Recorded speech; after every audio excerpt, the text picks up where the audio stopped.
Oi pessoal, hoje eu vim aqui falar um assunto um pouco mais sério com vocês. Um assunto que tem me feito refletir bastante nesses últimos dias. Como será que as crianças dos anos 80 e 90, no caso nós aqui, conseguiram sobreviver numa época tão perigosa? Onde as bonecas estavam possuídas por demônios assassinos, sendo que algumas até tinham uma espécie de punhal bem pontudo em seu interior, onde as empresas vendiam um fucking tabuleiro Ouija como se fosse um brinquedo normal como qualquer outro, e onde até mesmo as balas, ou os confeitos pra gente que é aqui do Nordeste, eram verdadeiras ferramentas letais extremamente perigosas.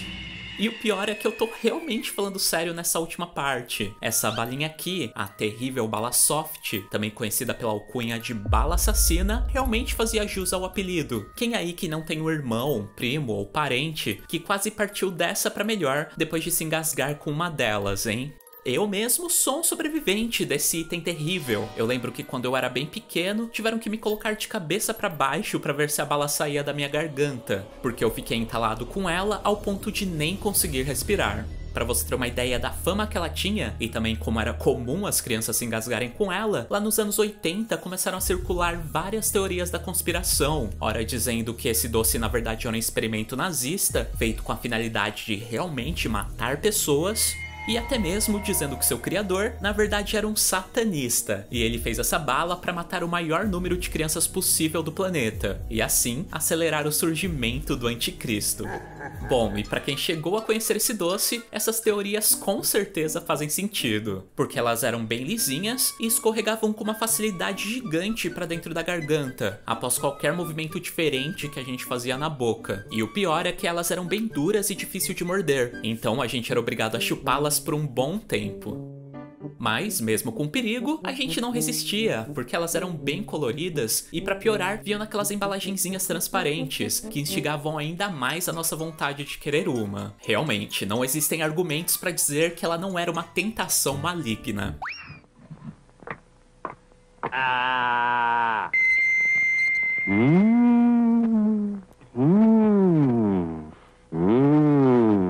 Soft. Ainda não inventaram uma bala mais gostosa. Mas enfim, independente de teorias, o fato é que esse realmente era um produto muito perigoso. Inclusive, existem diversos registros de reclamações, mesmo lá nos anos 80, onde pais e os pedagogos pediam para a empresa mudar o seu formato, o que até chegou a acontecer em um certo momento, mas que pelo jeito não agradou. Bom, e nesse vídeo eu proponho a vocês uma viagem no tempo por esse período. Hoje eu quero desenhar toda a história da criação, auge, mudanças e por fim decadência desse produto.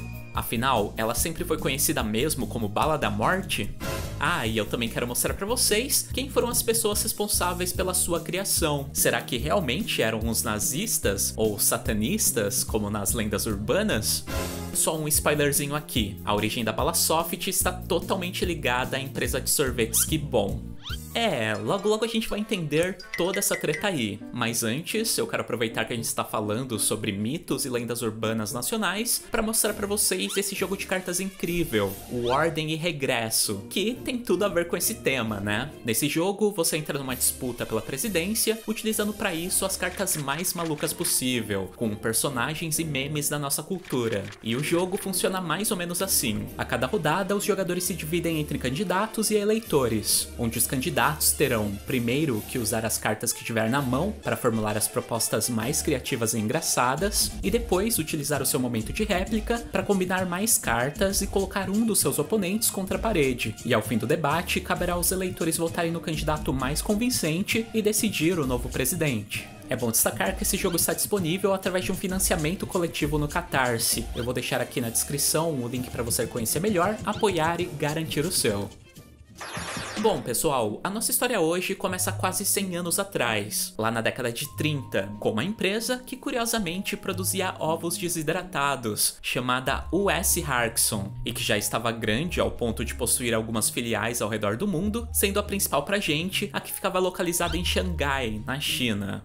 Ok, agora você deve estar se perguntando o que diabos ovos desidratados tem a ver com bala soft, né? Mas calma que a volta que eu vou dar vai valer a pena. Então, só que essa empresa aí de ovos possuía um problema. A venda deles caíam muito durante o verão, ao ponto das fábricas ficarem praticamente inativas durante esse período. E para evitar o período receoso, o seu dono, um cara chamado Ulysses Severin Harkson, decidiu utilizar seu maquinário para produzir sorvetes nesse período. E o resultado foi muito bom. Estima-se que ele conseguiu vender cerca de 3 milhões de picolés lá na China só em um final de semana. E logo a antiga empresa que desidratava ovos mudou seu foco. A O.S. Harkson agora era uma fábrica de sorvetes. Bom, mas estamos falando dos anos 30, na China, um dos países que estava ali sofrendo com as tensões da Segunda Guerra Mundial. E preocupado com uma possível invasão do Japão, o dono dessa empresa decidiu transferi-la para outro país. Depois de algumas pesquisas, ele achou que a Argentina seria um bom lugar para instalá-la. E assim, no ano de 1941, ele pegou uma embarcação e veio até o nosso continente sul-americano. Só que por obra do destino, a sua viagem tinha uma escala pelo nosso rio, o Rio de Janeiro, que na época era a capital do nosso país. E foi aí que o nosso amigo Harkson percebeu que aqui seria um lugar perfeito para uma fábrica de sorvetes. Primeiro, porque não havia nenhuma produção industrial desse tipo de alimento por aqui, até então o sorvete era feito em casa de forma artesanal, e depois porque aqui é quente o tempo todo, né? Tem lugares que é até calor no inverno. E foi assim que surgiu a U.S. Harkson do Brasil, a primeira fábrica de sorvetes do nosso país.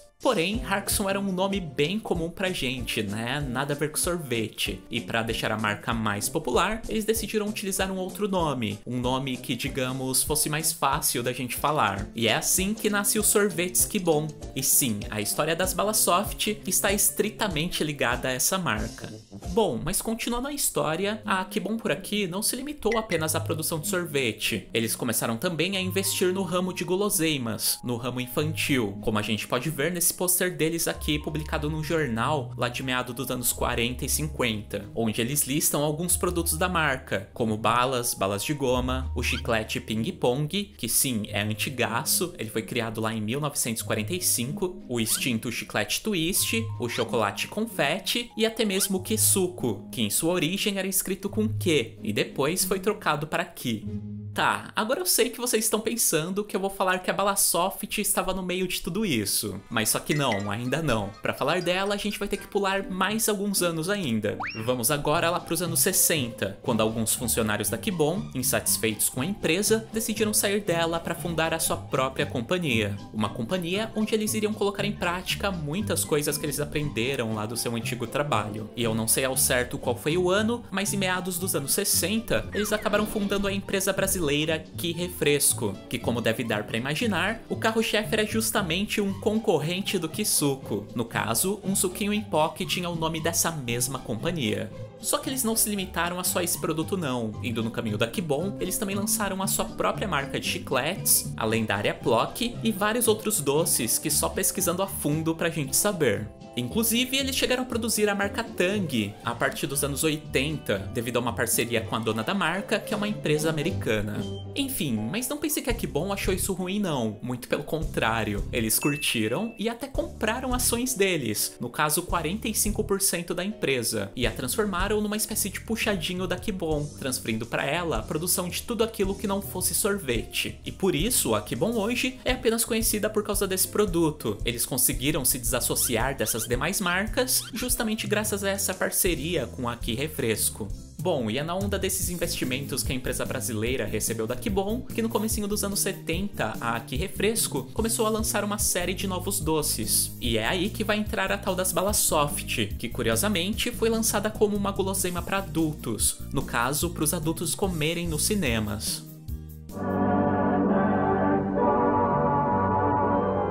Soft, os incríveis e deliciosos sabores da natureza em forma de balas.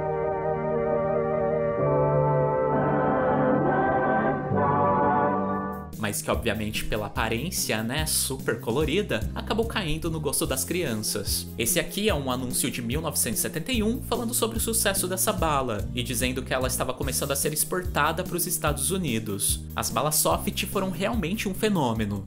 Pois é, e como vocês puderam ver, não havia nenhuma teoria da conspiração maluca por trás desse produto. Porém, a parte das reclamações, dos engasgamentos e sufocamentos existem sim, desde o seu lançamento. Essa matéria, que foi retirada de um jornal de 1975, relata nessa parte que tá meio apagada, que alguns colégios do Rio estavam recomendando que os pais não comprassem esse tipo de doce para os seus filhos, porque houveram uns 3 casos de crianças que se engasgaram com ele só naquele ano. O jornalista, inclusive, já sugere aí que a empresa altere o seu formato. Já esse outro jornal aqui, de 1979, fala que os pediatras já estavam alertando a população dos perigos dessa bala, que podiam causar engasgos, e até mesmo problemas no estômago e esôfago caso conseguissem ser engolidas.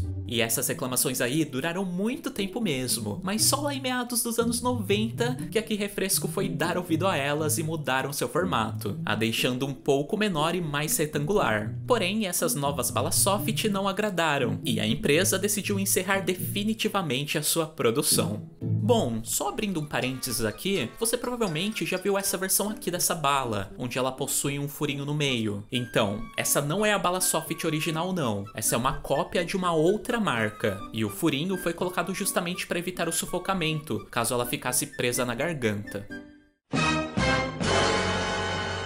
Enfim, já a empresa que a produzia, a Que Refresco, então, infelizmente ela não existe mais. Assim como a Que Bom, que acabou sendo comprada por vários conglomerados americanos com o passar do tempo e hoje faz parte da Unilever, a fábrica brasileira também teve um destino bem parecido lá no começo dos anos 2000. Porém, diferente da Que Bom, que manteve o nome, a sua marca foi desfeita e os produtos pararam de ser produzidos. E é por isso que os chicletes Plock e o suco Que Refresco também sumiram do mercado.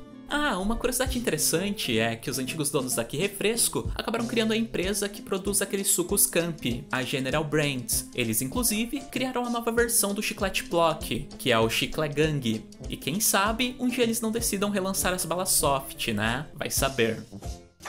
E é isso, pessoal. Essa é a verdadeira história por trás das balas soft, as balas assassinas. Uma história até que bem comum para esse tipo de produto, né? Já quanto às teorias, bom, elas pelo menos são bem engraçadas. Mas e aí, você já chegou a conhecer essas balas? Se sim, já se engasgou com elas? E se não, pergunte pros seus pais, que eu tenho certeza que eles vão te contar várias histórias de terror envolvendo esse docinho nada inocente.